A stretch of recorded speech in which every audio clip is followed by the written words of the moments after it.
Hello, Baltimore. Today we're at Fit World Class Gym.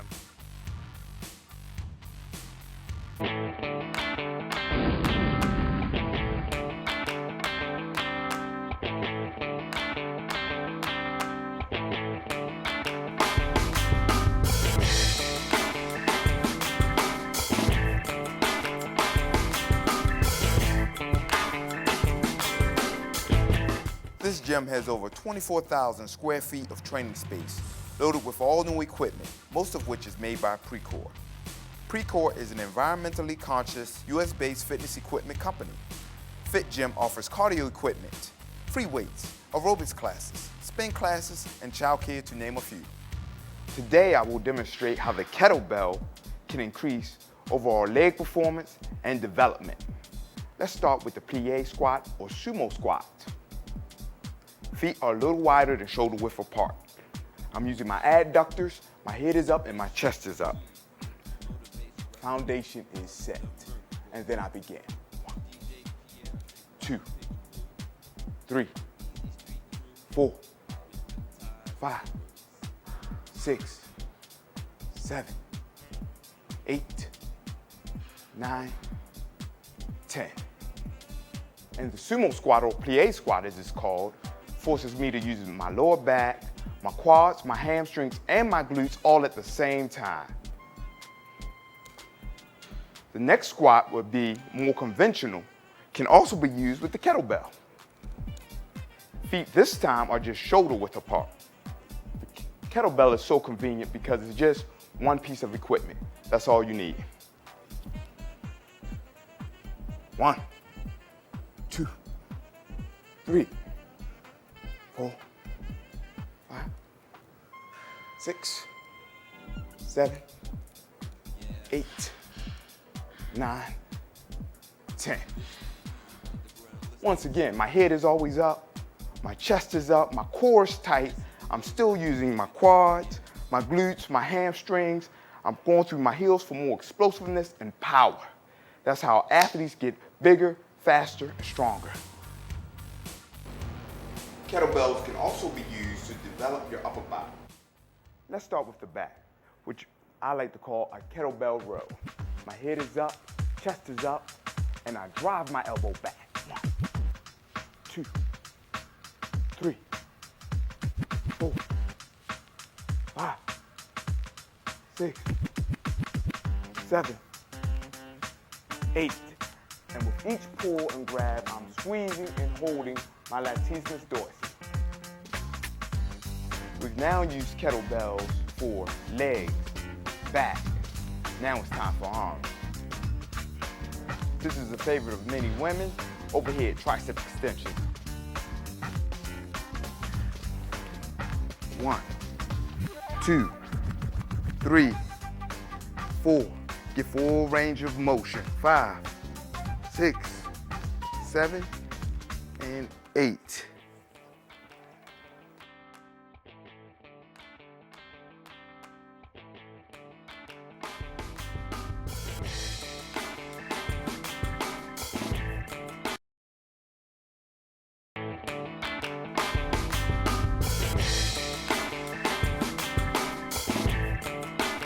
That was a great workout. Now it's time to relax and breathe with yoga. There are so many benefits to yoga. It increases flexibility and helps alleviate stress. I'm now here with Shay Wanakasinghe from Fit Gym. Hello, Shay. Hello, Rob. Right. I have a few questions for you today, Shay.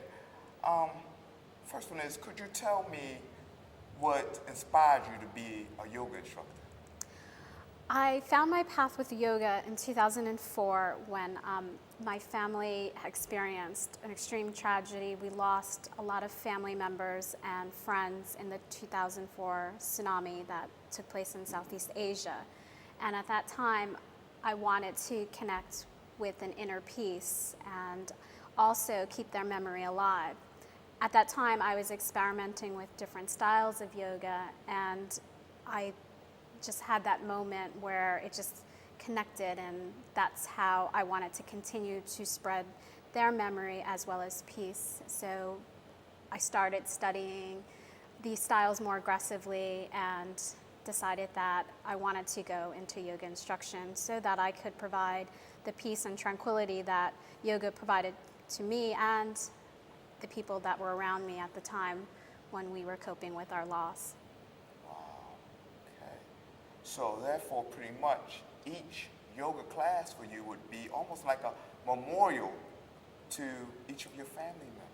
Every namaste ends with gratitude towards the memory of them. So for me, in my heart, yes. Yes. That's So very noble of you. Very nice. it provides peace. Okay, I like that. All right.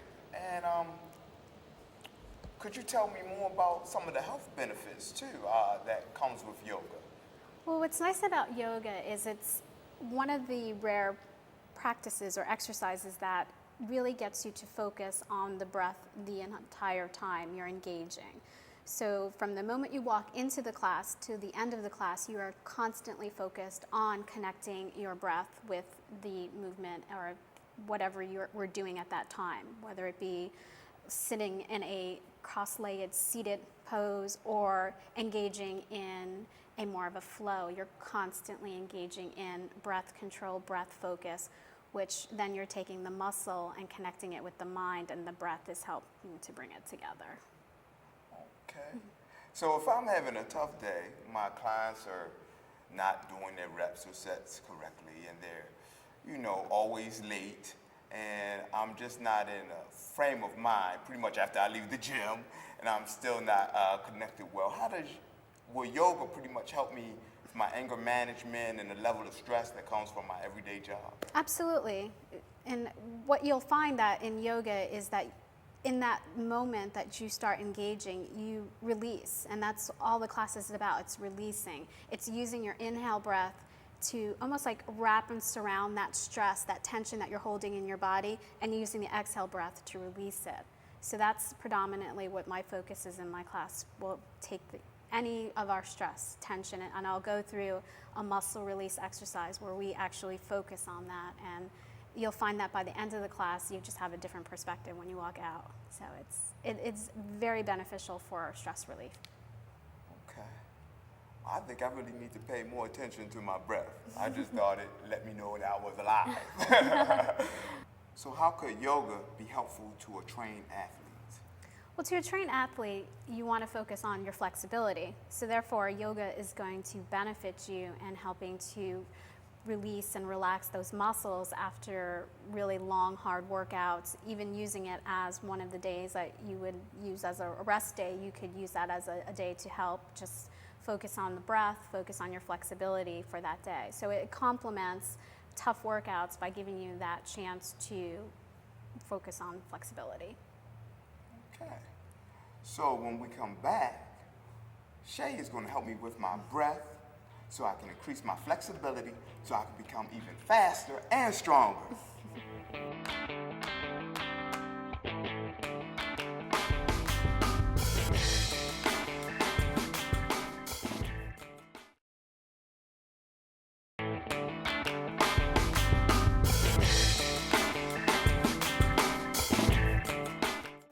Okay, Rob, starting at the front of your mat, all the way at the front, you want to ground down from the back of your heels to the front of your toes. You just want to ground down, bringing yourself up neutral. So come up neutral, starting in mountain pose. So we're going to bring our hands down by our side. So again, heels ground down to the toes. Slowly start to soften your focus. Focus on the breath. You can choose to keep your eyes open or closed. And now you're going to take your hands out to the side, all the way up to the top of your head. Keep your head neutral. Pause there for a moment. Release your shoulder blades and start to bring the belly out on an inhale breath. As you do, you're going to bring your hands out to the side, T-bone out, and then start to hinge at your hips, folding forward. As you fold forward, you're going to release into neutral spine all the way down to the toes. Hands down by the sides of your feet, so by the sides. And now inhale, come up about halfway. Keep your head neutral with your spine. Elongate through that spine, so feel that spine reaching out, and breathe. Pause there for a moment. And now exhale, release. Frame the sides of your feet. Pausing there a moment. And now inhale breath, bring your hands out to the side. Nice deep belly inhale breath in, all the way out to the side, arms out, lifting all the way up. Bring the hands together for namaste, and then lower down into your heart central. As you release into heart central, release your shoulder blades. Hands down back at the side for mountain pose. There you go. All right, Rob, so grounding down through the heels again, and releasing the toes, spreading the toes out nice and wide. Inhale breath, slowly start to take your hands out to the side. As you do, nice and slow, bring those hands all the way up, framing the side of your head. Release through your shoulder blades, so fingertips are long, shoulders are released. Pausing there a moment, we're going to take the hands out to the side, and then exhale breath, hinge at the hips and fold forward. As you fold forward, keep your head neutral with your spine all the way down, frame the sides of your feet. Now inhale breath, come about halfway, keep your head neutral with your spine, and then exhale breath, release. Inhale, slowly start to come all the way up, nice and slow, all the way to the ceiling. Bring those hands together, forming namaste, bringing that down to your heart central, release through your shoulders. Spine is neutral, head is lowered, there you go. Exhale breath, hands down by your side. And release.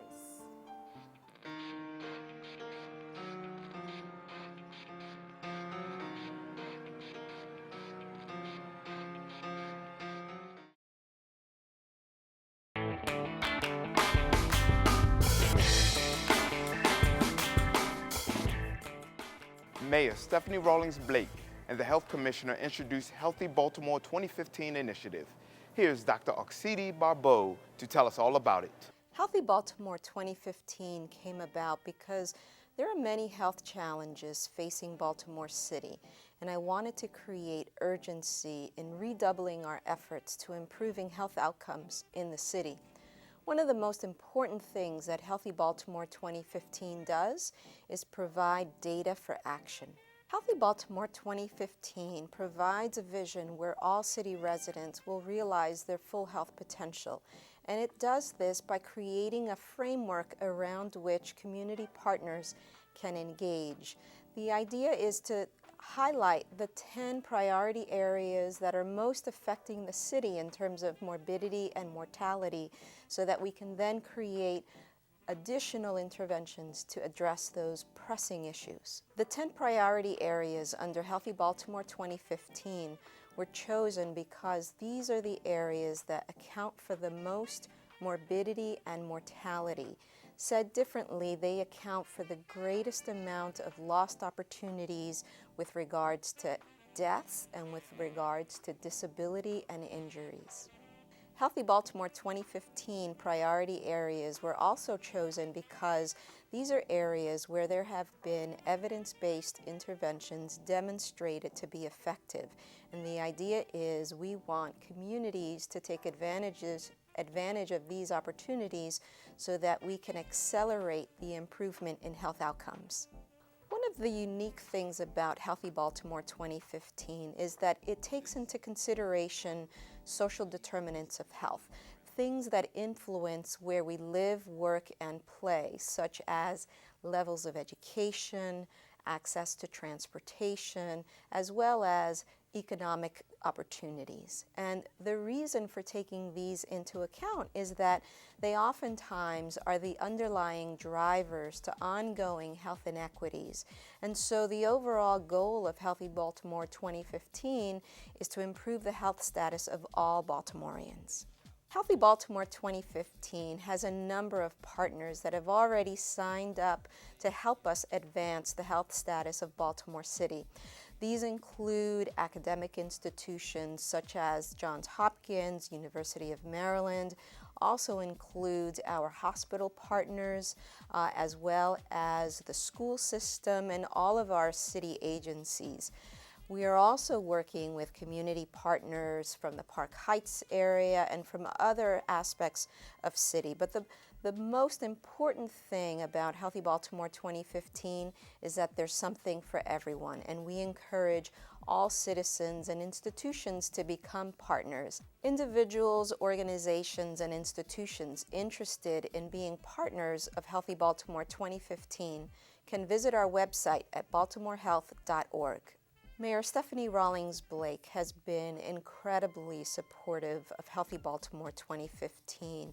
Indeed, she has directed every city agency to appoint a liaison to a cross-agency health task force so that we can maximize collaboration across agencies as a specific way of advancing health outcomes in Baltimore City. She's been one of our biggest champions. Thanks, Dr. Barbeau, and that brings us to the end of another show. I'd like to thank our host location, Fit Gym, and remember, Baltimore, stay fit.